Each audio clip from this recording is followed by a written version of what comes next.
दोस्तों नमस्कार। TGT PGT के प्रीवियस ईयर्स के क्वेश्चंस हम लोग देख रहे हैं और ये देखिए वॉइस का इस समय हम लोग सेट सॉल्व कर रहे हैं। लेट अस सी, ये सेट नंबर 3 है। It is time to ring the bell. ये जो इट इज़ टाइम वाला होता है, इसमें ये करना होता है कि जो नाउन लास्ट में आता है इसे हम पहले रखते हैं फार लगा करके, और टू वन को टू बी थर्ड फॉर्म में बदल देते हैं। It is time for the bell to be rung. Lecture जरूर देख लीजिएगा, ये सारी चीज़ें आपको बिल्कुल मजाक लगेंगे, हलवा लगेंगे। We must look into this matter. Look into दिया गया है तो दिस मैटर को हमने पहले कर दिया, दिस मैटर यहाँ पे आ गया। मस्ट दिया गया है तो मस्ट बी होना चाहिए। This matter must be looked into bye you. अब यहाँ पे देखिएगा, बड़ा मज़ेदार ये है कि कहीं है ही नहीं। मस्ट है तो मस्ट का कहीं नहीं दिया गया। हैज़ बीन दिया गया, यह होगा नहीं। मे का मे भी दिया गया, यह होगा नहीं। This matter into looked by you, ये होगा नहीं। तो अगर हम यहाँ पे करें तो ये मस्ट बी करें, ये हो सकता है।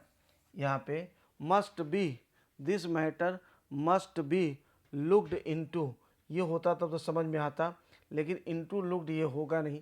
तो अगर ये चारों ऑप्शंस को हम लोग सही माने, वास्तव में अगर हम सही माने कि यही चारों ऑप्शंस दिए गए हैं, तो आपको अब यहाँ पे देखिए एक महत्वपूर्ण चीज़ ये सीखना होगा। इसीलिए स्ट्रक्चर मैं आपको सिखाता हूँ। मैं कहता हूँ किसी भी चीज़ पे आपको हल्के में किसी चीज़ को नहीं लेना। Take everything very seriously because you are going to fight where 1 mark is very very important. बहुत बड़ा, 1 नंबर इधर आया फेल हो गए, 1 नंबर इधर आया पास हो गए। That is the difference here.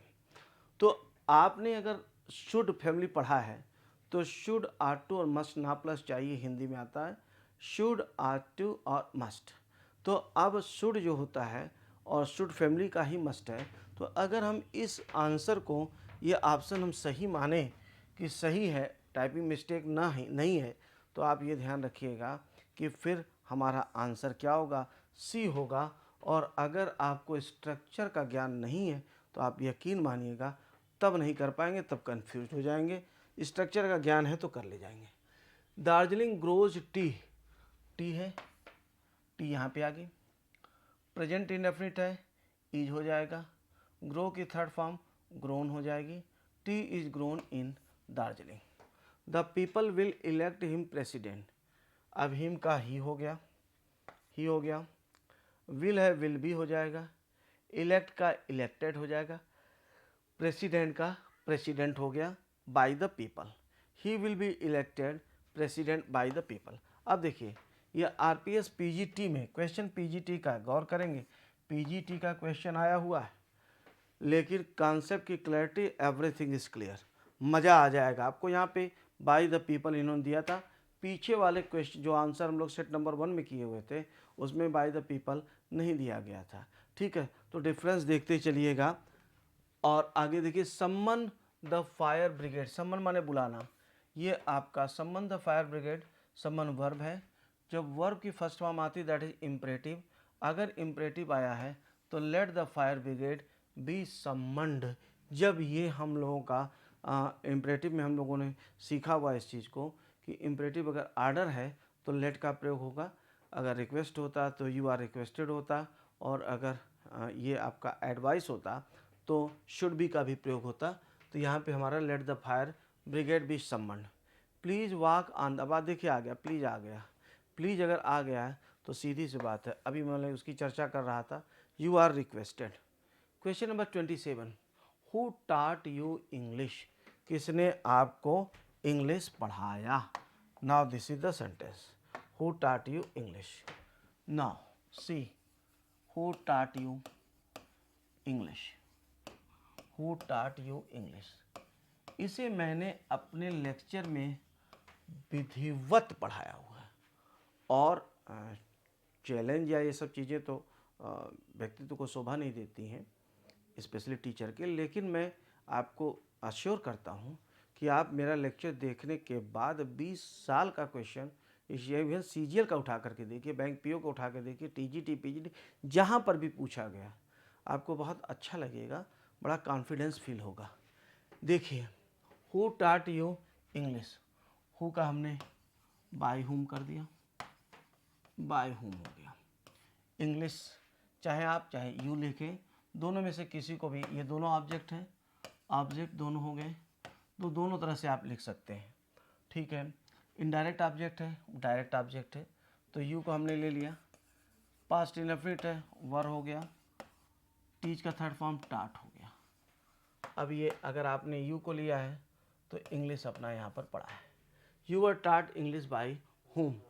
अब बाय होम को आप शुरुआत ले लीजिए, बाय होम, इसके बाद फिर वर हो जाएगा, इसके बाद यू हो गया, by whom were you taught English, by whom were you taught English, ये आपका सीधा बन गया।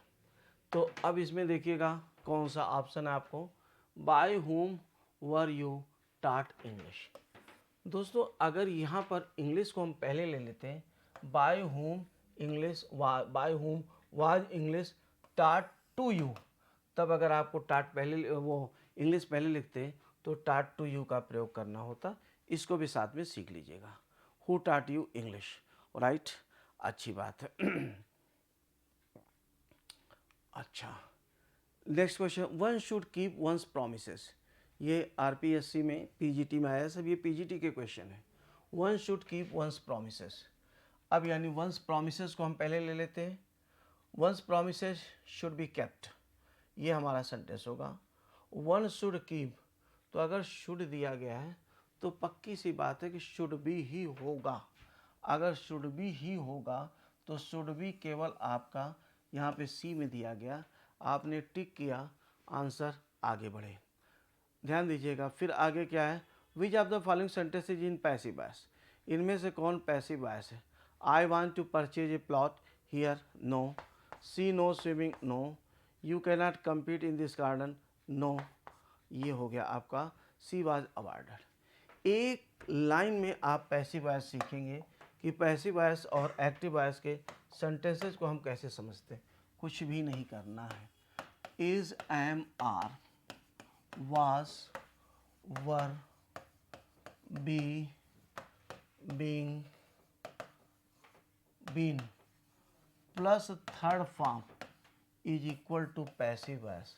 नोट कर लीजिएगा, बाकी पूरी दुनिया active voice, is, am, are, was, were, be, being, been plus third form is equal to passive voice, बाकी पूरी दुनिया एक्टिव वॉइस होगी। इस बात का ध्यान रखिएगा।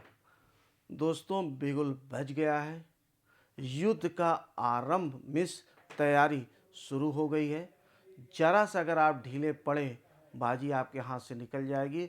मैं आपको बता रहा हूँ कि ऑफलाइन और ऑनलाइन दोनों यात्राएं हम लोगों ने शुरू की और बहुत ज़ोरदार तरीके से, बहुत बेहतरीन तरीके से, यकीन रखिए निराश नहीं होने दूंगा। लैंग्वेज आपका जीवन बदल देगी और आपको लगेगा कि बहुत अच्छा हुआ, मज़ा आ गया। Thank you very much.